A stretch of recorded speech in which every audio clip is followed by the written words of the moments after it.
Greetings everybody, this is Leviathan and I'm bringing you a recap from last week's Challenge Rift. It was number 9 since the feature has gone live, and this is our second time with a Necromancer for Challenge Rifts. This time around was the Bones of Rathma set, and mainly you're doing your damage with the Singularity Mages.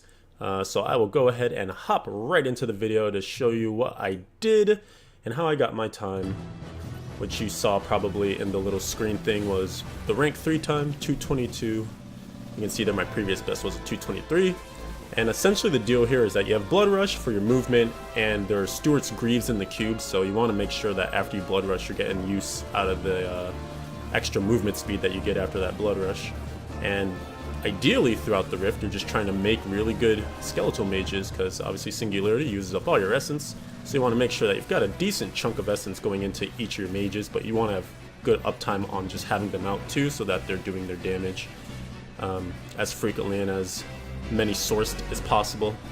You have your command skeleton in here too, which you can use to kind of attack and have them going after one target, while your skeletal mages are hopefully taking out other targets and stuff.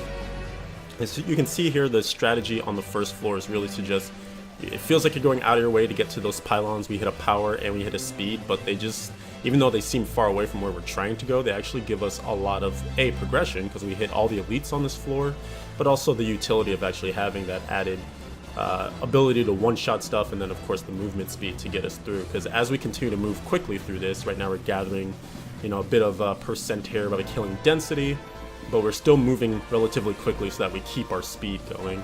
This is actually a little bit of a slow kill on that blue. Ideally you want to get to the elites and kill them in 1 to 2 seconds. That'd be super ideal, like you'll see on this pack. Just get in there, boom, done. And that's pretty much how all your packs should look. But yeah, right now we're just trying to optimize getting the speed pylon use as much as possible, and on this floor we're being particularly careful to kill all those fallen overseers, because they're worth a decent amount of percent, a decent amount of progression. So you want to make sure you kill as many of those as you possibly can to get the bosses spawn here on the second floor. And the speed runs out right when we get to that conduit pylon, which is sweet, and we have a nice bit of juice here in this corner with 2 blue packs. Land of the Dead just comes back up because there's little to no cooldown in this person's build, so you get Land of the Dead like right at the beginning of the Rift, and then right there in that corner with the 2 packs. We even take a proc there just because they have Molten, and you just gotta take it to get the fastest kill. There I got stuck a little bit because I didn't have Blood Rush off cooldown, and so we spawn them and just barely beat our time to get that lovely 222.783.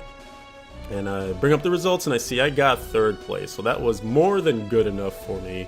I, again, you know, wasn't going to grind the crap out of this one because, oh my goodness, man, I just am not the biggest fan of Necro right now. So I got it done, was happy enough with that. I wanted to really just beat all those kind of, you can see the marks were close-ish to each other, 223s, 224 for that top 10. So I wanted to, I think I had a 224, even like a 228 to start. So I want to get past all those and managed to do so, and that's about it. So hope you guys enjoyed the little overview, the video of the latest and greatest from the Challenge Rifts. I'm still very excited for them. I love competing in them. It's kind of nice to not be taking this season so seriously, because I get the time and opportunity to really go ham on these Challenge Rifts. So we'll continue to bring you these updates as I hopefully continue to get some good runs. So far we've been doing pretty well, trying to stay consistently in the top 3. And one of these weeks, we're going to take that top 1. So stay tuned. And I'll see you guys in the next video. Peace.